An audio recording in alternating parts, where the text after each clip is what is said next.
Boa noite, todos do Centro Santa Catarina de Sena. Salve Maria! É uma honra estar aqui com vocês para gravar uma grande aula com um padre amigo nosso, Padre Marcelo Henrique, da Diocese de Marília. Um padre muito bom que vai nos aclarar um pouco o que é o verdadeiro espírito da Igreja, segundo a tradição e segundo o magistério da Santa Igreja Católica. Meu nome é Nelson Azevedo, sou professor e um dos diretores do Centro Santa Catarina de Sena e serei aqui um dos mediadores dessa live. Então, Padre Marcelo, seja bem-vindo, é uma alegria contar com o senhor. O senhor pode se apresentar um pouquinho para a gente? Tá certo, boa noite, salve Maria, Deus nos abençoe. É uma alegria estar aqui a partir do convite do Nelson, né, representando o Instituto Santa Catarina. É uma alegria poder colaborar e ajudar um pouquinho na evangelização, no apostolado. Então, eu sou, como disse o Nelson, Padre Marcelo Henrique Gonzalez Dias, né?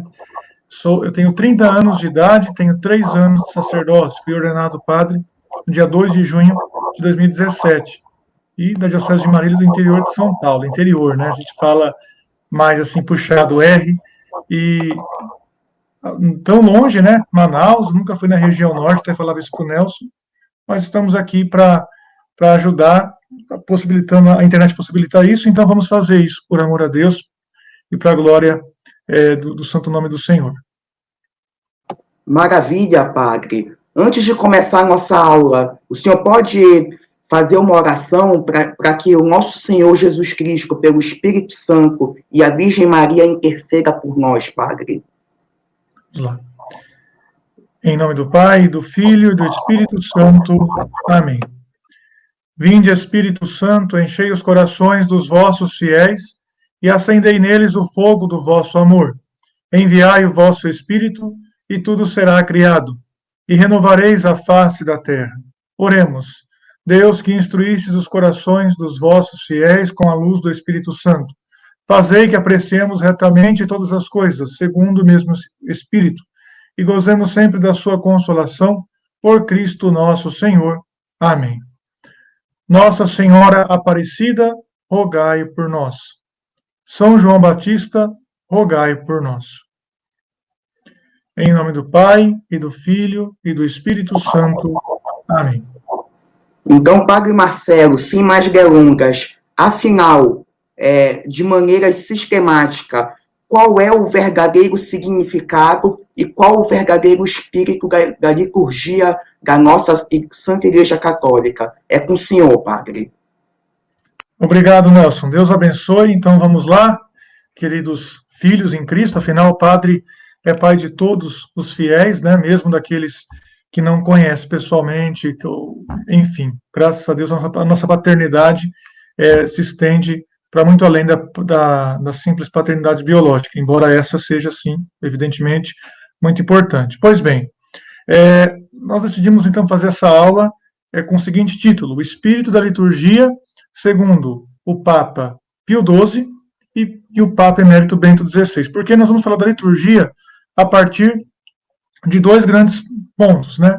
Primeiro ponto, a encíclica Mediator Dei, que quer dizer mediador de Deus. Aliás, né, todo documento pontifício começa com o título dele são as primeiras palavras do documento. E, geralmente, né, aquelas palavras resumem o conteúdo do documento, né? Por exemplo, a primeira encíclica do Bento XVI é Deus Caritas Est, Deus é amor, porque ele fala na encíclica sobre o amor cristão, amor a Deus e ao próximo, né? Primeiro documento do Papa Francisco é Exortação Apostólica Evangelii Gaudium, alegria do Evangelho, porque ele fala a respeito da evangelização e da alegria com que devemos evangelizar. Então, Mediator Dei quer dizer mediador de Deus. Ele se refere a Jesus Cristo, a partir do que São Paulo escreve, né, de Jesus, nosso Senhor, como mediador entre Deus e os homens. Uma encíclica de 1947, que foi um marco no movimento litúrgico, no movimento de conhecer melhor a liturgia para poder viver melhor a fé católica, porque a liturgia é o coração da fé católica, né? E depois o Papa Bento XVI, que na época que escreveu um livro muito importante, que é uma referência também, e com certeza ainda no futuro será muito, muito estudado, muito aprofundado, um livro que se chama Introdução ao Espírito da Liturgia. Inclusive, esse livro eu tenho em mãos, né? Podemos encontrar aí nas livrarias da editora Paulinas, e ele foi escrito em 99, quando Bento XVI ainda era o cardeal Joseph Ratzinger.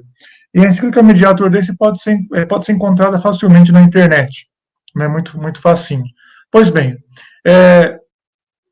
é um tema muito, muito amplo, né? A liturgia sempre vai ser um tema atual, porque, como eu disse, é o coração da igreja.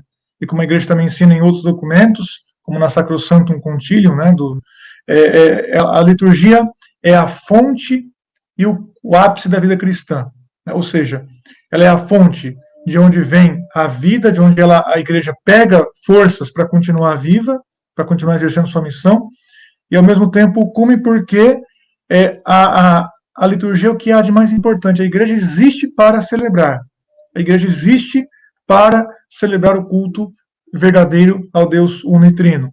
Então, é também o ápice, né? A igreja é ela mesma, de modo especial, quando está reunida, né, para celebrar os santos mistérios. Cada um, evidentemente, com a sua função, né? Pois bem, o nosso plano é o seguinte, né? Então, até peço para o Nelson para colocarmos a tela inteira. O plano é o seguinte: o Espírito da Liturgia, segundo Pio XII e Bento XVI. Aí está o plano da nossa aula de hoje. Primeiro, entender o que é liturgia, o termo liturgia. Depois, o que é celebração litúrgica, né? Porque tudo, o básico é entender os termos, o que cada coisa significa. Aí fica mais claro para concentrarmos em nossa memória, em nosso coração. Depois, o que cada um fala a respeito. Papa Pio XII, num documento oficial do Magistério da Igreja, encíclica Mediator Dei, e Bento XVI, ainda cardeal, no seu livro sobre a liturgia. Pois bem, meus caros filhos e irmãos em Cristo, liturgia, talvez muitos já tenham ouvido isso, estudado, a etimologia dela é a liturgia, etimologia, depois o que é a definição de liturgia, depois o que o Papa Pio XII fala a respeito da liturgia e que finalmente Bento XVI fala a respeito do mesmo tema. Então, liturgia é uma palavra que vem do grego clássico, cuja raiz é a seguinte, está em duas palavras do grego antigo, né? Leos, laos, que quer dizer povo, e ergon, que quer dizer obra. Então, ela quer dizer obra pública, obra do povo. Como o cristianismo cresceu no mundo de língua grega, onde o grego era a língua franca, então foi pegando muitos termos, emprestando muitos termos da língua grega, como sabemos, né? Inclusive os evangelhos e o Novo Testamento inteiro são escritos em grego. Então, leitor guia, né? Quer dizer obra pública. É uma obra do conjunto do povo. Podia significar várias coisas, inclusive o culto aos deuses, né? Como os cultos públicos que se faziam em honra aos deuses. Mas esse termo foi, graças a Deus, cristianizado, né? Como tantas coisas do mundo antigo, inclusive da filosofia grega. Pois bem, agora então entender o que é celebração litúrgica, porque a gente fala muito de liturgia, liturgia da igreja, mas se alguém me perguntar o que é uma celebração litúrgica, então vamos para outra tela no Word para entendermos isso. Atos litúrgicos. Aqui tem uma definição que é de um documento da igreja, emitido pela Congregação dos Ritos em 3 de setembro de 58, se chama Instructio de Musica Sacra et Sacra Liturgia. Então, a definição é a seguinte, que está aqui apresentada, né, para vocês. Atos litúrgicos são atos sagrados que, por instituição de Jesus Cristo ou da Igreja, e em nome de ambos, segundo os livros litúrgicos aprovados pela Santa Sé, são realizados por pessoas legitimamente deputadas para tal, a fim de prestar-se o devido culto a Deus, aos santos e bem-aventurados. Os demais atos sagrados, quer se realizem na igreja ou fora da igreja, mesmo com a presença do sacerdote ou presidido por ele, são denominados exercícios de piedade. Então, voltamos agora para a nossa tela normal, né? Voltando para a tela normal, eu vou aprofundar então o significado disso, né? De atos litúrgicos. Pois bem, aqui como diz o nosso texto, né, podemos voltar para a nossa tela normal. Atos litúrgicos são atos sagrados, claro. Só que a oração, uma oração que nós fazemos em casa também é ato sagrado. Então vamos aprofundar mais. Então o texto aprofunda o seguinte: fala que são atos sagrados instituídos por Jesus Cristo ou pela Igreja. Quais são os atos sagrados instituídos por Jesus Cristo ou pela Igreja? Os sacramentos, no caso, instituídos por Jesus Cristo, e os, vamos dizer assim, os sacramentais e o ofício divino que foram instituídos pela Igreja. Nelson, você me ouve? Eu ouço, padre. É só o senhor maximizar aquela do Word, essa menor. Mas eu queria Não se voltar agora preocupe com para a essa nossa tela, tela não. normal. É só o Isso, senhor ir no Word aqui, mas é para a nossa tela normal agora, para visualizar para a visualizar minha. normal, né? Sim, vou Isso, remover. isso, depois a gente volta, conforme a gente vai vendo. Eu falo que nessa plataforma eu estou ainda começando, né? Então, eu peço aí paciência também das pessoas que estão aí conosco. Pois bem, atos litúrgicos, como eu disse, atos sagrados que acontecem por instituição de Jesus Cristo ou da Igreja. Por exemplo, os sacramentos foram instituídos diretamente por Jesus Cristo. Se discute se alguns sacramentos têm uma instituição mediata ou imediata. Imediata é aquele que Jesus Cristo diretamente instituiu, deu a matéria e a forma, como a Eucaristia, né, como o batismo. Está no Evangelho, Jesus pegou o pão e o vinho, né, misturado com a água, conforme o costume dos judeus, pegou a água, né, e colocou como matéria sacramental. A água do batismo, o vinho, a água e o pão, matéria da Eucaristia. Pois bem, então, agora, sobre outros sacramentos se discute, né, se Nosso Senhor confiou aos apóstolos para para definir a fórmula ou a matéria, enfim. Mesma fórmula de alguns sacramentos, a Igreja pode definir, como a da unção dos enfermos, que mudou, a da crisma, né, que mudou aí ao longo dos tempos, mas a matéria é sempre a mesma. No caso, a unção dos enfermos, o óleo é abençoado, e na crisma, a matéria é o óleo, né, consagrado pelo bispo junto com os sacerdotes. Pois bem, então, atos sagrados instituídos por Cristo ou pela Igreja. Por quê? Porque os sacramentos, enquanto foram instituídos por Cristo, porque no sentido que Nosso Senhor quis os 7 sacramentos, mesmo que, eventualmente, aí os teólogos discutem, algum dele ele pode ter confiado aos apóstolos para como regulamentar certinho, o fato é que a Igreja também instituiu celebrações, no caso, sacramentais, e também a liturgia das horas, também chamada de ofício divino, também chamada de breviário, conforme aí o costume de cada lugar e de cada época.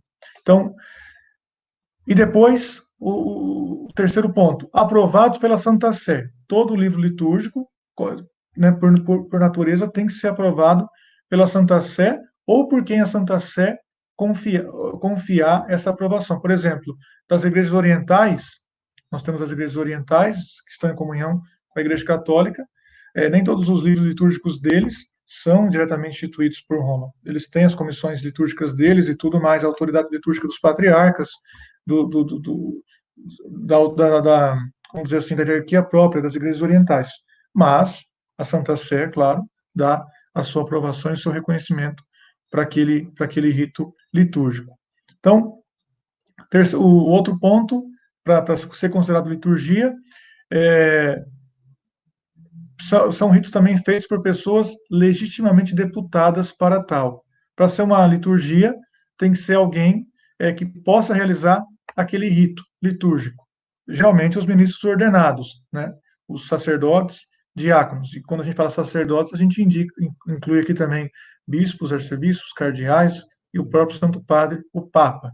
Então, atos sagrados instituídos por Cristo ou pela Igreja, celebrados em nome de ambos, quer dizer, toda a liturgia é celebrada em nome de Cristo e da Igreja, são realizados por pessoas legitimamente deputadas para tal. Deputado quer dizer que foi confiado a ele essa matéria como representante da Igreja, para se prestar o devido culto a Deus, e a finalidade, para se prestar o devido culto a Deus, e detalhe, aos santos e bem-aventurados. A liturgia também é um culto à Igreja celeste, ou seja, à Igreja gloriosa, triunfante, conforme aí os termos que nós encontramos na teologia, são os membros da Igreja que estão no céu, que já completaram a corrida. Em primeiro lugar, a Virgem Maria, depois os anjos, né, que já estão no céu lá desde a escolha que fizeram lá atrás, né, antes mesmo da criação, né, do ser humano,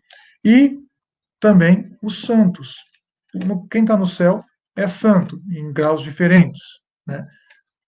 Mas aqui na Terra se reconhece as virtudes heróicas de alguns católicos e se beatifica e canoniza, né, para o culto legítimo da Igreja. Então, também se presta um culto a eles, mas é diferente, porque aqui também a língua grega nos ajuda. É só um parênteses. Quando a gente fala de culto, né, de culto, de prestar culto aos santos, tem gente que já arrepia, né, o cabelo, às vezes influenciado por uma mentalidade protestante, e vê nisso um problema sério, né, vê nisso um problema de idolatria. Mas há diversas formas de se cultuar. O culto a Deus é chamado de latria, que quer dizer um culto de adoração, quer dizer, eu reconheço o Pai, o Filho e o Espírito Santo como Deus, como o único Deus, e cada pessoa é adorada também, na sua individualidade. Então, eu adoro o Pai, eu adoro o Filho, eu adoro o Espírito Santo, porque as três pessoas são um único Deus. O Pai é Deus, o Filho é Deus, o Espírito Santo é Deus, mas não são três deuses, um único Deus. Então é um culto de latria, que nós só prestamos ao Pai, ao Filho e ao Espírito Santo. A igreja só cultua com adoração o Pai, o Filho e o Espírito Santo.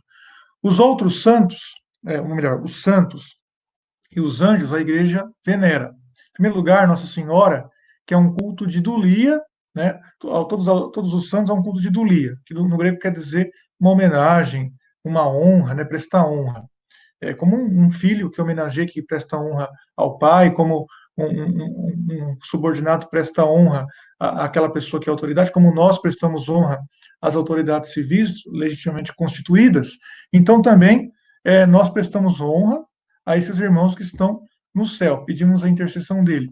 Não só pessoalmente, eu rezo meu santo de devoção, eu faço minha novena, meu santo de devoção, mas não, como membros da igreja, com uma liturgia oficial, com o poder de ser uma liturgia da igreja no seu conjunto, que também se cultua os santos. Mas é um culto de idolia, como eu disse, diferente de latria, que é de adoração.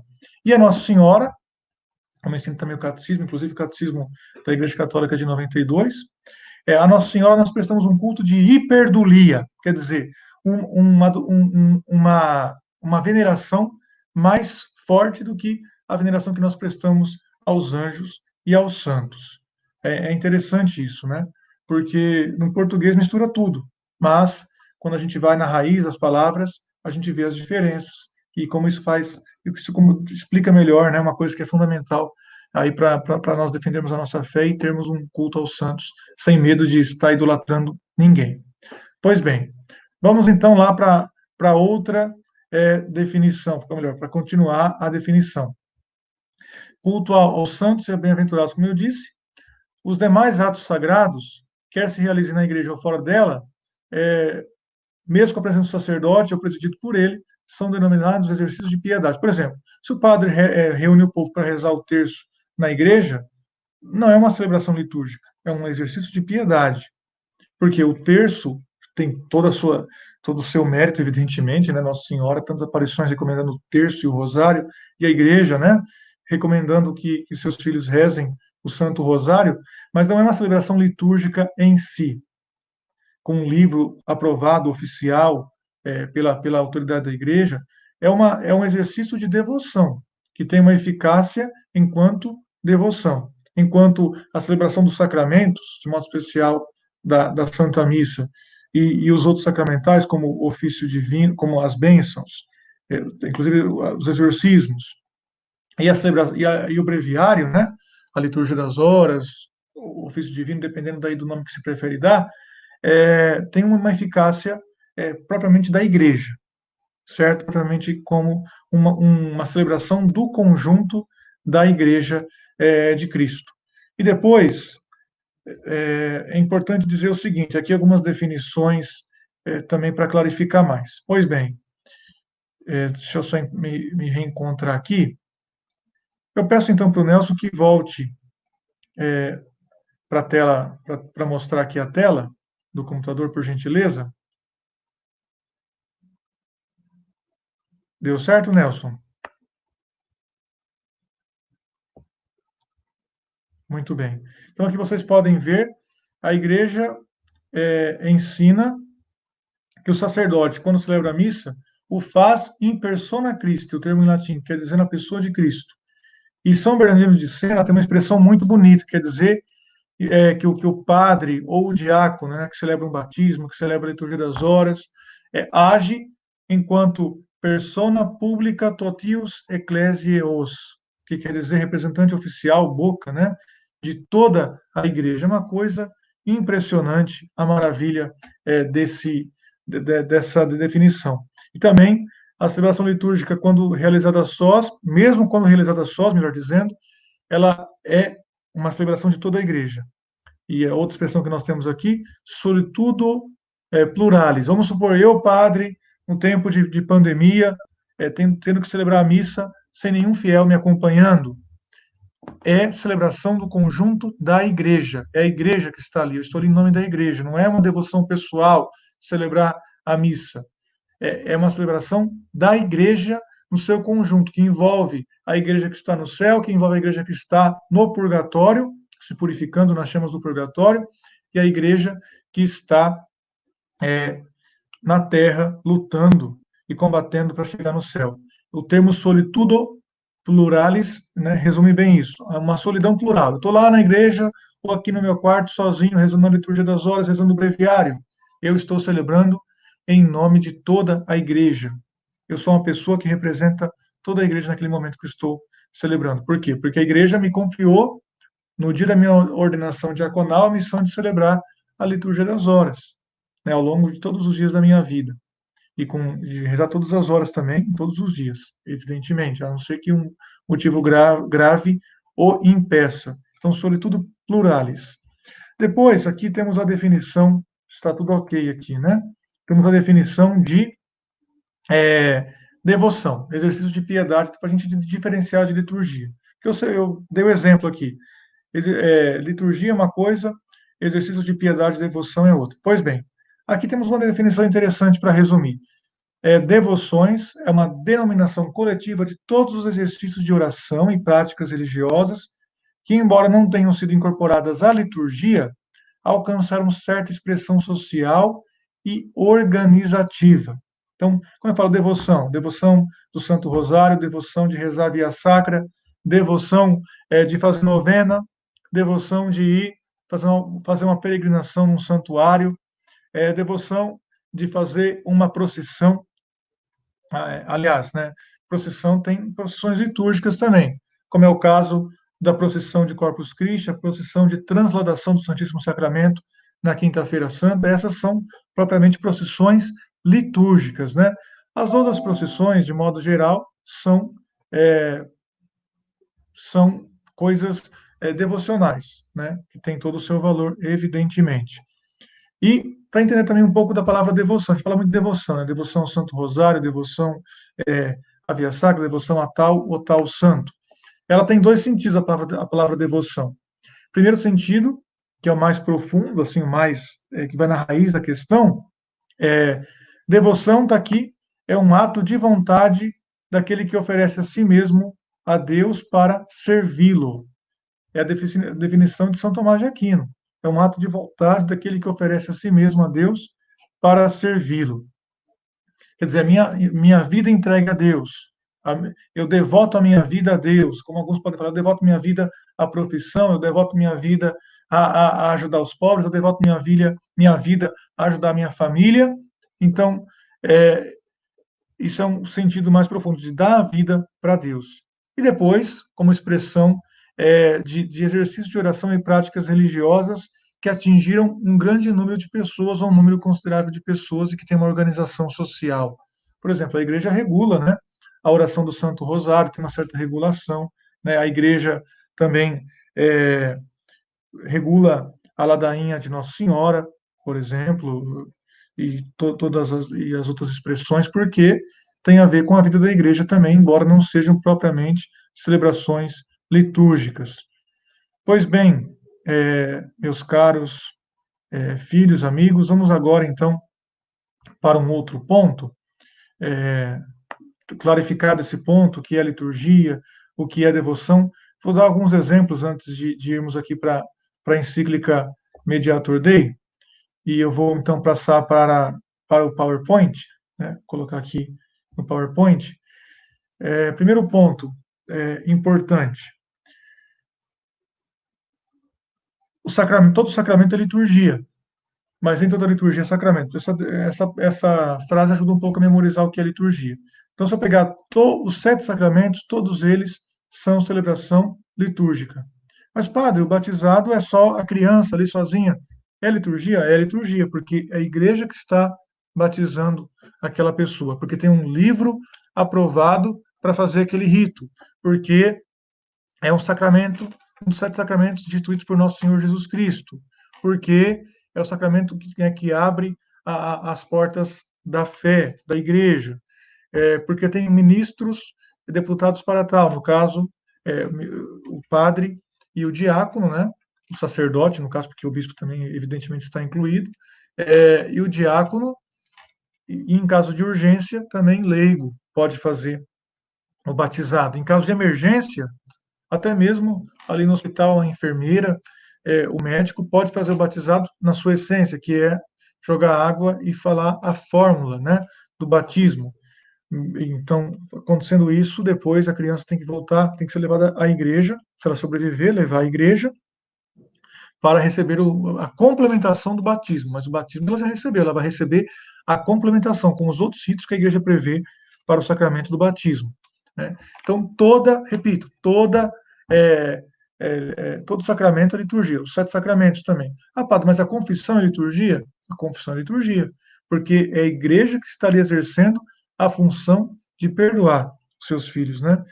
De transmitir o perdão que vem de Cristo. A igreja é o canal do perdão, né, por meio dos sacramentos, que são sacramentos da igreja. E a pessoa recebe o perdão justamente pelas mãos da igreja, que ali age pelo ministério dos sacerdotes. Porque também tem uma fórmula aprovada, tem uma celebração litúrgica, tem um ritual litúrgico para o sacramento da confissão. Quando a pessoa é perdoada, é absolvida, ela recebe as graças da cruz do Senhor, que foram comunicadas a nós, né? São comunicadas a nós constantemente por meio da igreja, e a pessoa então se torna um membro ou recuperado, se estava em pecado mortal, a pessoa volta a ter a vida da graça em si, volta a ser templo do Espírito Santo. Se a pessoa tinha pecados veniais, então ela cresce na amizade com Deus a partir daquela celebração do sacramento da. Mas, padre, também o matrimônio, que são o homem e a mulher? Sim, porque também é sacramento, porque também tem livros aprovados, tem um ritual aprovado, porque tem ministros, os ministros, no caso do matrimônio, são os noivos, mas tem que ter a presença do sacerdote, do diácono, ou de alguma pessoa que tem essa responsabilidade, né, de aceitar o consentimento, de receber ali o consentimento dos noivos que celebram, né, o matrimônio. Enfim, é celebração litúrgica. E agora também as bênçãos, o ritual de bênçãos e tudo mais. Aqui tem uma outra definição interessante também.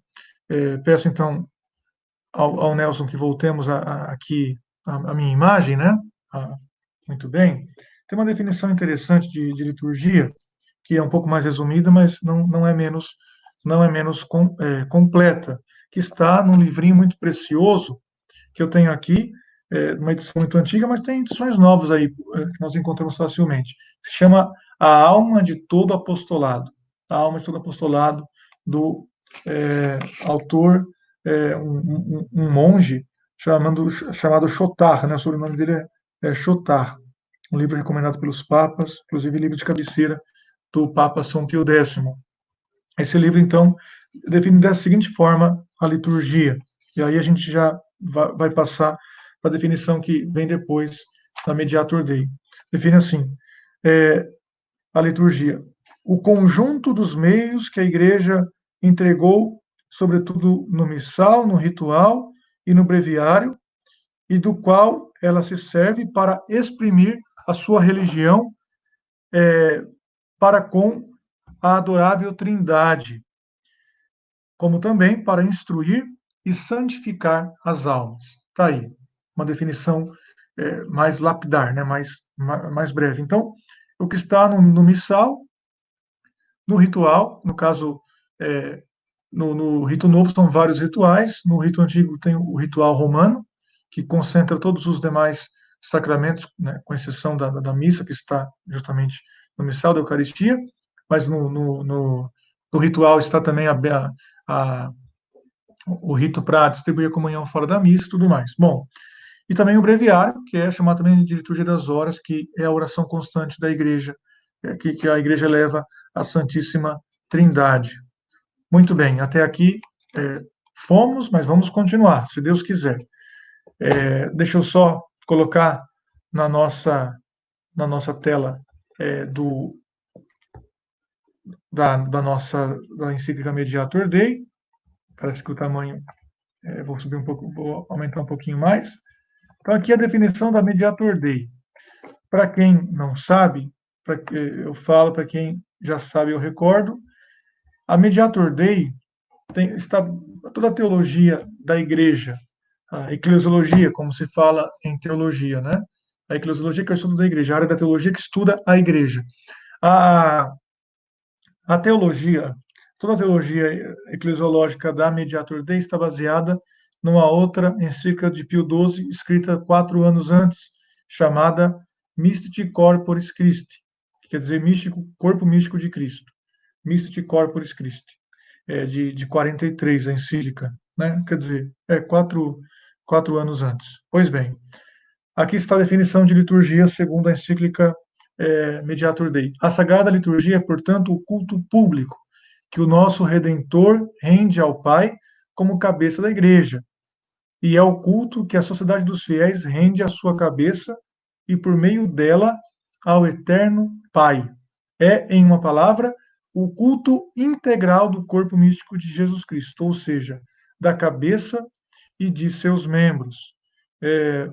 Vamos voltar um pouquinho aqui para a tela da câmera, para depois irmos para as outras partes. Pois bem, o Papa Pio XII chama a liturgia de culto público, que nosso Redentor rende ao Pai. Mas como assim? Jesus não é Deus? Como que ele rende um culto ao Pai? Porque ele é verdadeiro Deus e verdadeiro homem. Então, porque a sua natureza divina, sua pessoa divina, né, se uniu à natureza humana, o Senhor Jesus é capaz, né, de oferecer um culto ao Pai e à Trindade, né, Pai, porque ele é nosso mediador. E quando ele morreu e ressuscitou, ele se tornou cabeça da igreja. Como diz São Paulo também na primeira carta aos Coríntios, a igreja é um corpo e Cristo é a cabeça desse corpo. Olha que coisa impressionante. Então, nós estamos unidos a Cristo pelo batismo com a mesma intimidade, né, uma analogia, evidentemente, com que os nossos membros estão unidos entre si, os nossos órgãos, e cada membro tem a sua função, cada órgão tem a sua função, mas sem a cabeça o corpo não sobrevive. Então, Cristo é a cabeça da igreja. Por isso que Santo Agostinho chama a igreja de o Cristo total. Por quê? Porque é Cristo, né, como verdadeiro Deus e verdadeiro homem, né, que se encarnou no seio da Virgem Maria, que morreu e que ressuscitou, mas a igreja também é Cristo, porque é um corpo único, né? É um corpo único, que é sustentado por uma alma, né, que é o Espírito Santo. Isso se fala que o Espírito Santo é a alma, né, da Santa Igreja de Cristo, no caso, da Santa Igreja Católica. Pois bem, também o Papa Pio XII fala que a liturgia é um culto que o corpo rende ao divino Redentor. Por quê? Nosso Senhor é Deus. Nosso Senhor é verdadeiro Deus, então ele também recebe o nosso culto. Então, o corpo presta culto ao Pai, por Jesus Cristo, porque é Cristo que nos tornou capazes de oferecer um sacrifício perfeito, um culto perfeito, que agrade e que esteja à altura do Pai, que tem um valor infinito. Por quê? Porque Jesus Cristo, sendo Deus, é infinito. Então, o culto que nós prestamos em Cristo ao Pai, meus caros filhos, tem um valor infinito. Enquanto o culto, como criaturas, como filhos adotivos de Deus, prestamos também culto ao nosso Senhor Jesus Cristo, porque ele é verdadeiro Deus, também tem que ser, evidentemente, cultuado. Então, assim, para entendermos, na cruz, a cruz é a fonte de toda a liturgia. Isso é importante dizer. A cruz é a fonte da liturgia, claro. Para ter a cruz, que é a nossa salvação, é preciso ter a encarnação. Se nosso Senhor não tivesse se encarnado, não poderia nascer, não poderia morrer por nós para nos salvar, não poderia ressuscitar por nós. A encarnação, sim, é o começo de tudo, mas a cruz é o coração do mistério de nosso Senhor Jesus Cristo, porque é dali que vem a fonte de todos os sacramentos, de toda a celebração da igreja. Por quê? Porque na cruz, o Senhor Jesus ofereceu um culto perfeito. Ah, mas padre, mas que culto é esse? Porque ele morreu, ele foi preso, ele foi torturado, ele foi massacrado, foi humilhado e crucificado, mas ele mesmo disse: ninguém tira a minha vida, eu a dou livremente. Eu tenho o poder para dar a vida e o poder para retomar a vida. Então, aquilo que para os homens era simplesmente eliminar uma pessoa, acabar com um malfeitor ou com alguém que comandava muito, nosso Senhor transformou, né, pelo seu sim, aquela morte por amor a nós, por amor ao Pai, em primeiro lugar, evidentemente, por amor ao Pai, e para nosso benefício, ele aceitou essa morte como um sacrifício perfeito oferecido ao Pai, né? Como um sacrifício perfeito oferecido ao Pai. Então, ali na cruz, de uma vez por todas, o Senhor ofereceu uma adoração perfeita que nós não podíamos dar, uma ação de graças, um agradecimento perfeito que nós não podíamos fazer, a perfeita reconciliação, né? A perfeita propiciação. Jesus nos tornou o Pai propício, né? Nos tornou aceitáveis ao Pai, porque a ira de Deus pesou sobre ele, né? Porque as consequências do pecado pesaram sobre ele, e a justiça divina também por causa dos pecados cometidos, que merecem punição por si mesmos, foram colocados sobre o Senhor, porque ele aceitou por amor ao Pai, por amor a nós. Deus não poupou o seu Filho único, né? Como diz o apóstolo São Paulo. E depois ofereceu também uma súplica perfeita, uma impetração perfeita. Jesus, o pedido que ele fez em nosso nome pode ser atendido, porque agrada os ouvidos do Pai, porque é o Filho bem-amado, aquele sem nenhum pecado, no qual ele pôs toda a complacência, todo o amor dele, aquele que ele mandou ser escutado. Ele falou no batismo: este é meu Filho amado, no qual eu pus o meu agrado. Ele falou na transfiguração do Senhor, junto com os apóstolos: este é meu Filho amado, escutai-o todos vós. Então, o Filho que ele ama deve ser escutado por nós. Então, a cruz é a fonte da liturgia, em resumo. Sem a cruz, não teria liturgia, porque todos os sacramentos brotam da cruz. Se existem os 7 sacramentos, ele vem da cruz. Inclusive o matrimônio, porque na cruz, nosso Senhor desposou a igreja, né? Do lado aberto do Senhor, nasceu a igreja, e já se tornou ao mesmo tempo esposa dele, né? Por quem ele se ofereceu. Depois também os demais sacramentos, porque só podemos ser perdoados os nossos pecados, porque o Senhor morreu por nós, né? Ofereceu o sacrifício, a propiciação perfeita. Né? Só há sacerdotes porque o Senhor se ofereceu no altar da cruz como sacerdote, como vítima, né? Porque ele mesmo é a vítima, quer dizer, é o sacrifício. Ele é o sacerdote, quer dizer, é ele que sacrifica porque ele faz aquilo livremente. E como altar também, como diz alguns textos litúrgicos. Pois bem, até aqui é, definimos liturgia e vimos que toda liturgia vem da cruz. Agora, eu gostaria de ir de novo ali na tela para vermos que a liturgia ela mexe com a nossa vida por completo. Está aqui, meus caros filhos e irmãos, uma das definições mais assim, não definições, mas descrições do que a liturgia faz em nós, mais impressionantes, mais tocantes que eu já vi. E está na encíclica Mediator Dei, lá no parágrafo 19. Então, vejam bem. E aí eu peço que cada um vá tentando ver que aqui o Papa se refere quando ele fala de cada coisa aí presente. Pois bem, diz o Papa, como a sua cabeça divina, tá vendo? Cristo cabeça, que oferece um culto perfeito ao Pai, assim a igreja assiste continuamente os seus filhos, ajuda-os e exorta-os à santidade, para que, ornados com essa dignidade sobrenatural, possam um dia voltar ao Pai que está nos céus. Então, ela restaura para a vida celeste os nascidos para a vida terrena. Dá-lhes a ajuda do Espírito Santo na luta contra o inimigo implacável.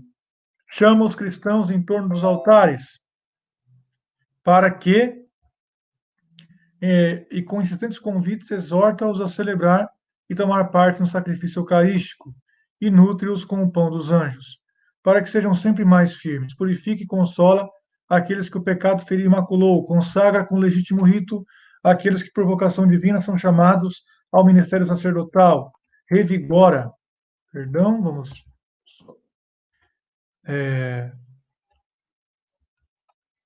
revigora com graças e dons divinos o casto conúbio daqueles que são destinados a fundar e constituir a família cristã, depois de ter confortado e restaurado com o viático eucarístico e a sagrada unção as últimas horas da vida terrena. Acompanha ao túmulo com suma piedade os despojos dos seus filhos, dispondo-os religiosamente, protegendo-os ao abrigo da cruz, para que possam um dia ressurgir triunfando da morte.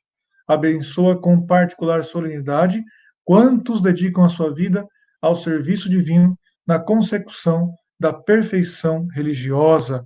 Estende a sua mão caridosa às almas que nas chamas da purificação imploram preces e sufrágios para conduzi-las finalmente à eterna beatitude. Então, meus caros, olha só, talvez vocês já pegaram, né, do que o Papa fala em cada uma dessas expressões, mas aqui, ó, restaura para a vida celeste os nascidos à vida terrena. No caso, o batismo, o sacramento que abre as portas para os demais. Dá-lhes a ajuda do Espírito Santo na luta contra o inimigo implacável, o sacramento da crisma. Chama os cristãos em torno dos altares e, com insistentes convites, exorta-os a celebrar e tomar parte no sacrifício eucarístico. É a Santa Missa, Eucaristia, nutre com o pão dos anjos, para que sejam sempre mais firmes. Purifique e consola aqueles que o pecado feriu e maculou. No caso, a confissão. Bem, olha quantas coisas. Consagra com legítimo rito aqueles que, por vocação divina, são chamados ao ministério sacerdotal. O sacramento da ordem, que aqui inclui o grau também do diaconado e do episcopado. Revigora com graças e dons divinos o casto conúbio daqueles que são destinados a fundar e constituir a família cristã, no caso, o matrimônio. E, depois de ter confortado e restaurado com o viático eucarístico e a sagrada unção, no caso, o sacramento da unção dos enfermos, né, a sagrada unção, às últimas horas da vida terrena, acompanha o túmulo com suma piedade os despojos de seus filhos, ou seja, o rito das exéquias, os ritos fúnebres da igreja, protegendo-os ao abrigo da cruz, quer dizer, uma sepultura cristã. Abençoa com particular solenidade quantos dedicam a sua vida ao serviço divino na consecução da perfeição religiosa, ou seja, o rito para consagrar as virgens, né, as religiosas, as freiras, e o rito também para consagrar os religiosos, onde eles fazem a promessa de os votos de pobreza, obediência e castidade. Finalmente, toda liturgia também oferece sufrágio, sobretudo a Santa Missa, né? Sufrágios pelos mortos. Então, a liturgia terrena, voltemos então aqui para a tela da câmera, a liturgia terrena, ela antecipa a liturgia celeste, ao mesmo tempo em que ela predispõe as pessoas, cada fiel, para participar da liturgia celeste. Cada etapa dessas, meus caros, é uma preparação para contemplar Deus face a face, para celebrá-lo e cantar os seus louvores no céu, junto com todos os anjos e santos, para sempre. Porque é para isso que nós somos criados, né? Para conhecer e amar a Deus aqui na terra e conhecê-lo e amá-lo perfeitamente lá no céu. Então aqui está uma etapa importante. Depois, também a liturgia envolve, como eu disse lá no começo, um culto aos santos e bem-aventurados, aos anjos também, mas também em favor dos mortos. A liturgia, por exemplo, a Santa Missa é um sacrifício a Deus, de modo especial a missa, porque é a celebração litúrgica mais importante, porque é a principal celebração litúrgica da igreja, tanto é que muitas vezes se identifica missa com liturgia, a missa é a celebração litúrgica mais importante, mas não é a única celebração litúrgica.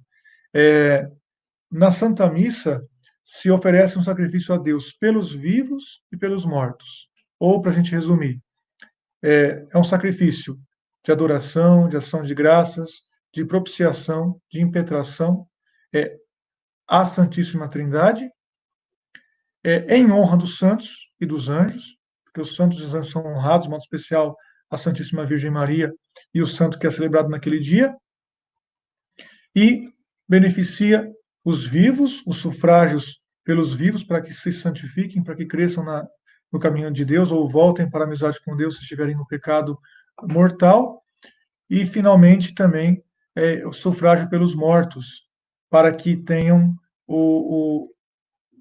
cheguem mais rapidamente à vida eterna, por meio da nossa ajuda, aplicando os frutos do sacrifício de Cristo para os nossos falecidos. Da importância, é sempre bom recordar da Santa Missa, de oferecer as intenções da missa pelos nossos mortos. Agora eu vou então para o PowerPoint, para irmos para a última etapa dessa nossa aula. Perdão, isso, voltamos aqui.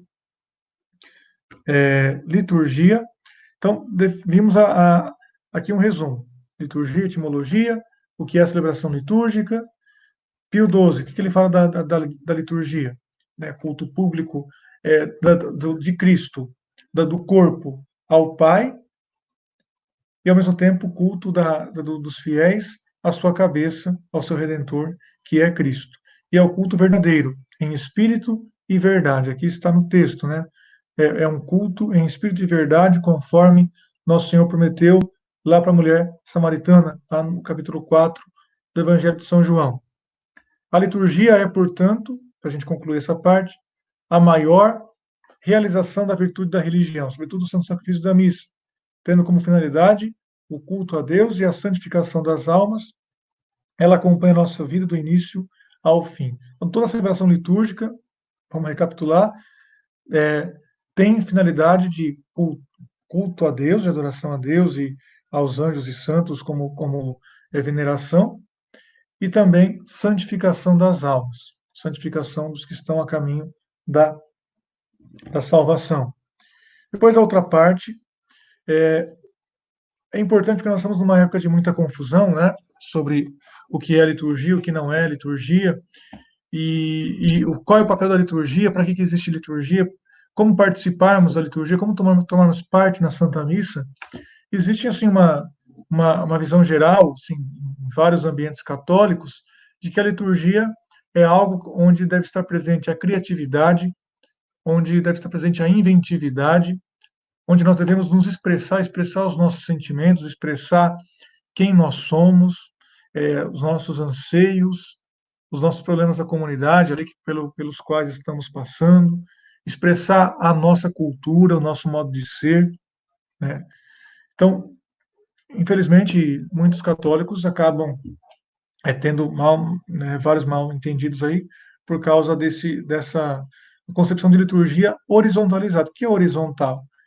Quando eu vejo a liturgia, é como um meio de agradar as pessoas, como um meio de conscientizar as pessoas, é um termo que se usa em alguns ambientes, conscientizar as pessoas para os problemas sociais, para os problemas é, vários que podem ter numa comunidade. Mas, a partir dessa definição de, de, de Pio XII, nós vemos que a liturgia é um culto a Deus, né? E é um culto direcionado a Deus, em que o nosso ser sobe para Deus, né? Ele é, por definição, vertical. A liturgia é vertical porque ela nos faz encontrar com Deus e nos coloca no mundo de Deus, nos antecipa a liturgia celeste, nos antecipa a liturgia celeste, que é a liturgia sem fim. Mas o então cardeal Ratzinger, nos dá uma ilustração bíblica do que é uma liturgia quando nós queremos nos expressar, quando nós entendemos a liturgia como um modo de instruir e de expressar os desejos da comunidade. Primeiro ponto, assim, antes de entrar nesse específico, a liturgia não é catequese. Importante isso. A liturgia é para celebrar o mistério divino. Ela não serve para instruir, né? É claro que existe um aspecto catequético na liturgia. Os ritos nos ensinam a pregação da palavra de Deus, que o sacerdote faz, tem uma função de ensinar, mas a principal função da liturgia é prestar o culto perfeito a Deus e santificar as almas. Então, o problema é que quando dá um valor excessivo para a dimensão catequética da liturgia, então se tira o culto a Deus e se entende a liturgia como uma forma de animar a comunidade, uma forma de expressar, de a comunidade se expressar, né, no seu modo de ser, na sua cultura, nos seus sentimentos. Pois bem, isso não dá em boa coisa. E Bento XVI fala com muita justeza isso. Eu vou passar esse resumo aqui para depois explicarmos melhor. Então, Bento XVI fala em resumo o seguinte: não somos nós que definimos como queremos cultuar o Senhor. É Deus que escolhe a maneira justa, como diz a expressão Dignum et Justum, lá no prefácio da missa, né, em português, é justo e necessário. Corações ao alto, nosso coração está em Deus. Demos graças ao Senhor, nosso Deus. É nosso dever e nossa salvação, nós falamos em português. Mas no original, na edição oficial latina, em língua latina, se diz dignum et justum est, quer dizer, é digno e justo cultuar a Deus. E nós temos a maneira digna e justa de cultuar a Deus, que não é a maneira como que nós inventamos, mas é a maneira que Deus quis nos dar. Então, um episódio do Antigo Testamento, central, inclusive, no Antigo Testamento, nos ensina o que é realmente o culto verdadeiro a Deus e o risco que nós temos quando nós entendemos a liturgia como uma expressão do nosso ser, da comunidade, entendemos como uma coisa horizontal e não como algo que leva o nosso horizontal para o mundo de Deus, né? Algo que leva, não é que a liturgia é completamente alienada do mundo, claro que não, mas ela quer elevar o mundo, ela não quer nos tornar rasos, né? Simplificar as coisas e nos fazer ficar presos às coisas daqui e nos esquecermos do mundo divino para o qual nós caminhamos. Então ela tem a função de consagrar o nosso mundo e preparar a nossa vida para o encontro com Deus. Então, eu peço para que vocês notem aí essas citações bíblicas, ó. Êxodo 5:1, 10, 24 a 26, e capítulo 32, 7 e 8, versículos 7 e 8. Ali nós encontramos os pontos principais desse argumento de agora. Eu peço que nós voltemos para a filmagem da... Isso, muito bem. Eu quero aqui ler alguns trechos bíblicos para vocês verem como que é a questão. Pois bem, todos nós sabemos a saída do povo de Israel do Egito. Sabemos a importância desse fato para a história da salvação. O povo estava escravizado no Egito, Deus suscitou Moisés para ser um instrumento de libertação. Eles atravessaram, depois de muita luta, depois das pragas, depois de muita resistência do faraó, atravessaram o Mar Vermelho, foram aos pés do Monte Sinai, o monte no qual Deus tinha aparecido para Moisés e confiado a missão a ele. Lá no Monte Sinai se oferece o sacrifício, e Moisés sobe para receber de Deus a lei, não só a lei moral, assim, a lei no sentido como as pessoas devem proceder na sua vida pessoal e comunitária, mas também a lei litúrgica, a forma como Deus gostaria, como Deus queria ser cultuado, como era o culto digno e justo a ser oferecido a Deus. Moisés subiu, ficou 40 dias e 40 noites, mas se demorou muito na concepção do povo. O que o povo fez? Então decidiu reunir todo o ouro que eles tinham e fazer um bezerro de ouro e oferecer sacrifícios para esse bezerro, porque eles queriam ver Deus, o Deus que os tirou do Egito. E como Moisés estava demorando muito, eles resolveram então fazer uma coisa, um objeto, como eles imaginavam ser Deus. Então aquele bezerro, o novilho, né, para eles era o símbolo de Deus, da força de Deus em tirá-los do Egito. Quando Moisés desce, lá já no monte, Deus avisa Moisés que aconteceu aquilo, um absurdo. E Moisés desce, quebra as tábuas da lei, manda destruir o bezerro de ouro e volta para o monte para novamente, né, receber de Deus as indicações corretas. Pois bem, esse episódio, o cardeal Joseph Ratzinger vê como um sinal do que não fazer, no culto que nós prestamos a Deus como membros da igreja. Por que o que não fazer? Vamos ver. Em primeiro lugar, quando Moisés vai até o faraó, o que Moisés fala para o faraó? Ele não fala assim, olha, deixa a gente liberado, a gente vai embora daqui, a gente não vai viver mais como escravo, nós vamos embora, deixa a gente ficar livre. Não foi isso que Moisés falou. Moisés falou o seguinte, né? Por meio de Arão, que era o seu porta-voz, lá em Êxodo 5, versículo 1. Assim falou Yahvé, o Deus de Israel: Deixa o meu povo partir, para que me façam uma festa no deserto. Ou seja, isso também vai ser recorrente nas outras, que o faraó não deixa, né? Começam as pragas e eles voltam a falar e o faraó não quer saber, mas sempre o tema recorrente: oferecer sacrifícios a Deus no deserto, oferecer um culto a Deus no deserto. Alguém pode pensar, mas Deus confiou a Moisés a missão de conduzir o povo para a Terra Prometida. Se a gente pegar o capítulo 3 de Êxodo, aquela parte central em que Deus, nosso Senhor, fala o seu nome, né? Eu sou o que sou, Yahvé, ele fala que quer libertar e conduzir o povo para uma terra onde corre leite e mel, né? Onde não há problemas, onde eles podem ter liberdade da escravidão. Mas, e alguém pode dizer assim, bom, eles falaram isso para o faraó, porque, claro, não podiam falar que iam embora de vez, senão não iria deixar. Então, como que foi uma tática, né? Uma tática falar que ia para o deserto para cultuar a Deus. Na verdade, não. Na verdade, Deus queria libertar o povo e colocá-lo numa terra,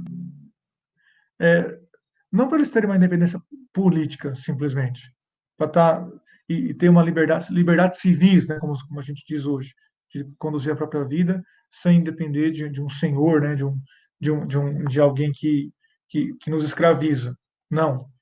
Ele quis conduzir o povo, meus caros, para um lugar onde eles pudessem cultuá-lo de verdade e onde eles pudessem ser livres no verdadeiro culto, fazendo o verdadeiro culto a Deus. Não um culto inventado por mãos humanas, não um culto que representasse os anseios humanos, como naquelas religiões pagãs, né, com sacrifícios humanos, com sacrifícios e práticas das mais absurdas, não. Mas ele quis libertá-los para realizar o culto perfeito, que é o culto que ele mesmo dá, que ele mesmo define. Então, quando Moisés, por diversas vezes, fala para libertar o povo para ir para o deserto e oferecer sacrifícios, aqui, na verdade, é a essência da saída do Egito. livre para cultuar a Deus. Repito, com o culto que ele mesmo deu, e não com o culto que eles acham que deveria ser. Nós vemos no Antigo Testamento, quando eles saem, né, e Moisés recebe a lei, o culto litúrgico é muito detalhado, né, muito detalhado mesmo, em tudo. Isso durou até a destruição do templo, de diversas formas, até a destruição do templo de Jerusalém, no ano 70 depois de Cristo. Inclusive, Nosso Senhor né, era judeu e não era sacerdote judeu, porque só os levitas eram da classe sacerdote, podiam ser sacerdotes, e ele era da tribo de Judá, da tribo de Davi, então não era sacerdote segundo a religião do Antigo Testamento. O sacerdócio dele é diferente. Mas ele, né, como todo bom judeu, oferecia os sacrifícios para que os sacerdotes pudessem oferecer em nome dele, porque ele fazia parte da religião conforme Deus tinha revelado. Mas qual é o ponto aqui? O ponto é o verdadeiro culto a Deus que dá a verdadeira liberdade. Se como se fosse lá para a Terra Santa, só para ter uma independência política, que lá não vale nada. É só mais um povo que luta pela sua independência política, né? Mas não, o diferencial deles é que a eles foi confiado o verdadeiro culto a Deus. Por isso que quando, se a gente pegar, pois, o livro dos Juízes, primeiro, segundo Samuel, primeiro, segundo Reis, nós vemos que quando eles vão abandonando o culto verdadeiro, a religião verdadeira, e vão prestando cultos aos deuses, aquela liberdade política vai se tornando frágil. Mesmo a liberdade política, mesmo o território autônomo, vai perdendo o sentido e até a potencialidade, porque não foi para isso que Deus os libertou, né? Pois bem, mas aqui ainda no deserto, voltemos aqui para o deserto. O povo sai do Egito, então, e vai para os pés do monte Sinai. Moisés demora, eles resolvem fazer o culto deles. Qual é o alerta, então, do cardeal Ratzinger, aplicando isso para a liturgia cristã, para a liturgia católica, que é a liturgia do Novo Testamento, o sacrifício perfeito, lá que foi previsto, né, que foi profetizado pelos antigos. Por exemplo, o profeta Malaquias fala de um culto perfeito, um culto, um sacrifício puro oferecido do nascer ao pôr do sol, era uma referência ao sacrifício da missa, à Eucaristia. Então, dentre tantos outros exemplos, qual é o alerta, então, meus caros, que nós devemos levar em conta aqui, nesse exemplo do Antigo Testamento? O homem sozinho, aqui eu leio o cardeal Ratzinger, o homem sozinho não consegue criar um culto fácil, porque sem Deus se revelar, ele será sempre insignificante. As palavras de Moisés ao faraó, não sabemos quais serão as vítimas que ofereceremos ao Senhor, expõe sem dúvida um princípio fundamental de toda a liturgia. No pressentimento de Deus que lhe é inerente, o homem pode certamente, sem Deus se revelar, edificar altares ao Deus desconhecido. Mas ele não consegue adorá-lo de verdade sem o culto que parte da iniciativa de Deus. O culto que nós criamos é uma tentativa de chegar até Deus, enquanto o culto litúrgico verdadeiro é a iniciativa de Deus que desce até nós, por meio dos ritos legítimos aprovados, inspirados pelo Espírito Santo, aprovados pela Santa Igreja Católica. Então, continua ainda Ratzinger. Ela não pode ser fruto da nossa fantasia e criatividade, pois assim seria apenas um grito na escuridão, olha só a expressão. Seria apenas um grito na escuridão, ou simplesmente a afirmação de nós próprios.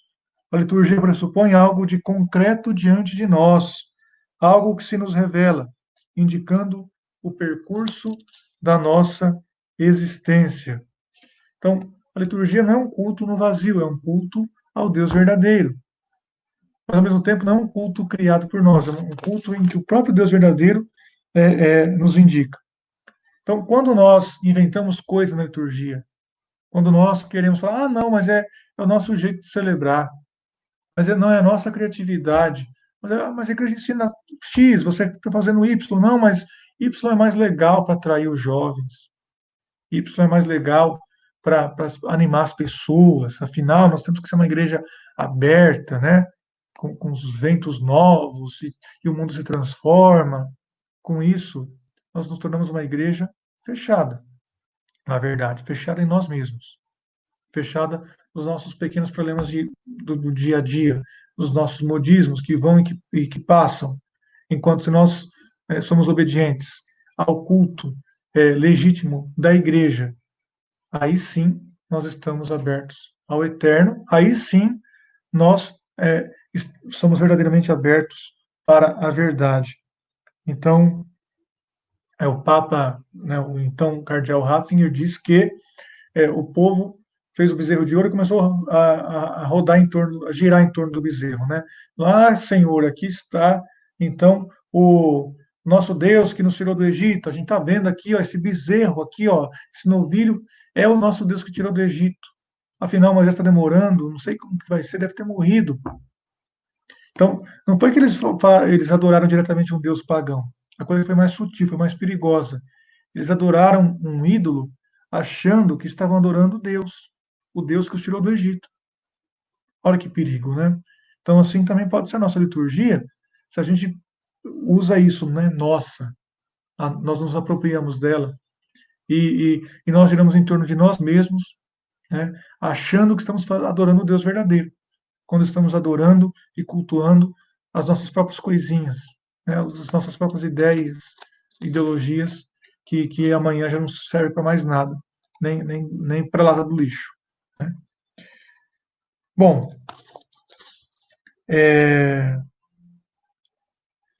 para terminar, para concluir, né? Aqui diz ainda Bento XVI, a história do bezerro de ouro alerta para um culto autocrático e egoísta, em que, no fundo, não se faz questão de Deus, mas sim em criar um pequeno mundo alternativo por conta própria. A pior coisa é quando a missa não tem um valor em si mesmo, né, aos olhos dos fiéis ou do próprio sacerdote. Quando a missa é desculpa para alguma outra coisa. Isso que é grave. Não, nós vamos ter uma missa, é, uma missa crioula, sei lá, né?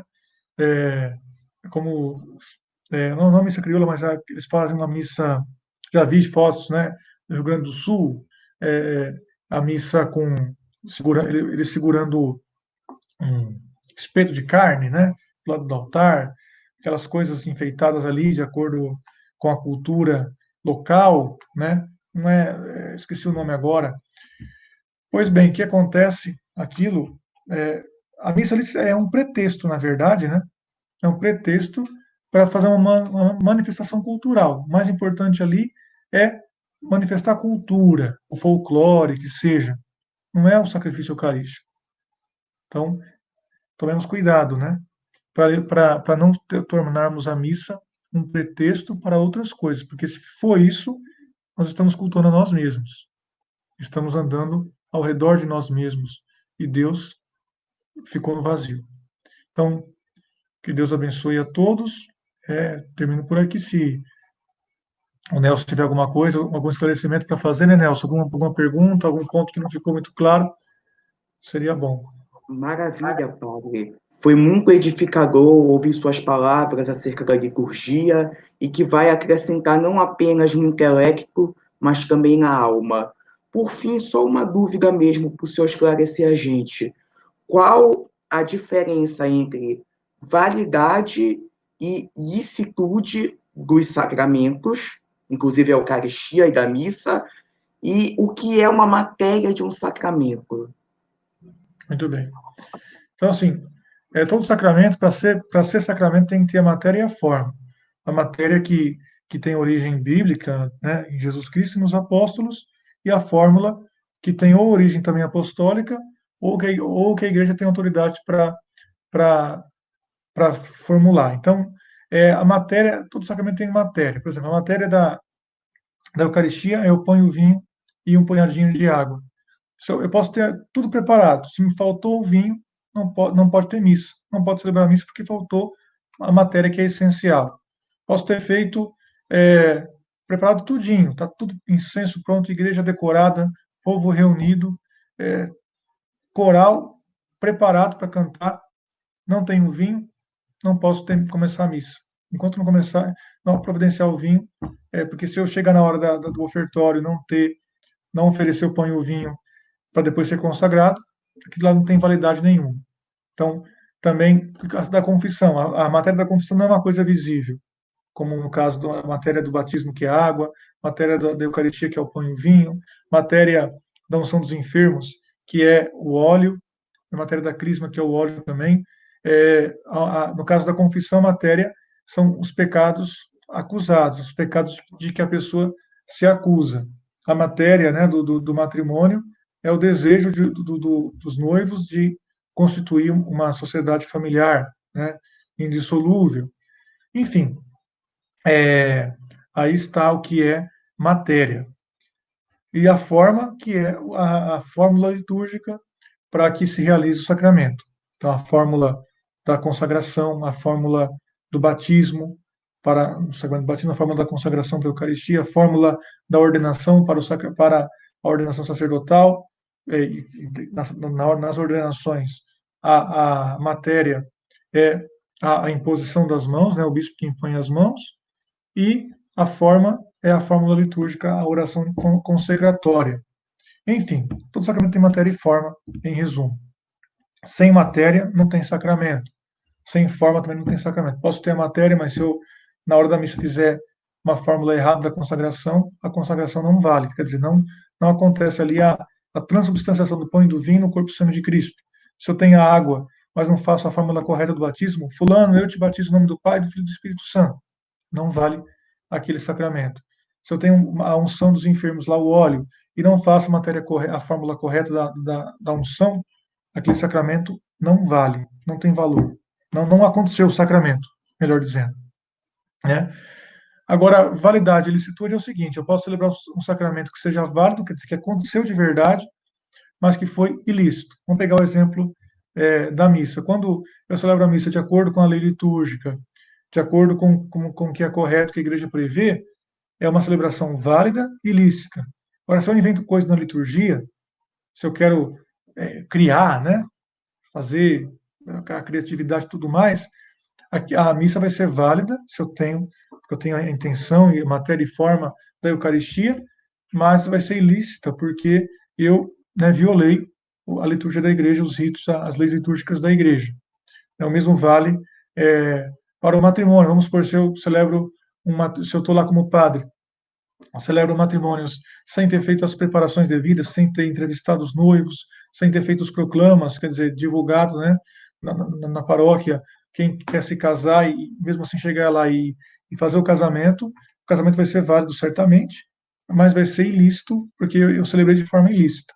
Então, um sacramento pode ser válido, e o ideal é sempre ser válido e ilícito, quer dizer, lícito, quando eu celebro validamente de acordo com as leis da igreja, com as leis canônicas, com o espírito que a igreja me coloca. Mas mesmo se for ilícito, se eu faço a fórmula correta, tem validade. Agora, se é inválido, aí não tem sacramento. O que é inválido nem é ilícito também, porque se eu celebrei um sacramento errado, ele é inválido e é ilícito. Maravilha, padre. Então, para encerrar nossa aula, a gente pede para o senhor que o senhor faça uma pequena oração e nos dê a bênção final. Vamos rezar então a Nossa Senhora, nos confiar a sua proteção materna. Ave Maria, cheia de graça, o Senhor é convosco. Bendita sois vós entre as mulheres. Bendito é o fruto do vosso ventre, Jesus. Santa Maria, Mãe de Deus, rogai por nós, pecadores, agora e na hora de nossa morte. Amém. Desça sobre vós, permaneça para sempre, a bênção do Deus Todo-Poderoso, Pai, Filho e Espírito Santo. Amém. Maravilha, padre. Foi um prazer contar com a aula do senhor. Muito obrigado. É um momento triste terminar essa aula, mas vai virar um momento alegre de que virá uma próxima aula sua. Essa vai ser a nossa alegria. Eu quero que o senhor continue andando conosco, participando, dando as aulas e sendo sempre um sacerdote fiel a Deus. Muito obrigado, padre Marcelo. Peço que vocês rezem por mim, todos que assistirem essa aula também rezem por todos nós.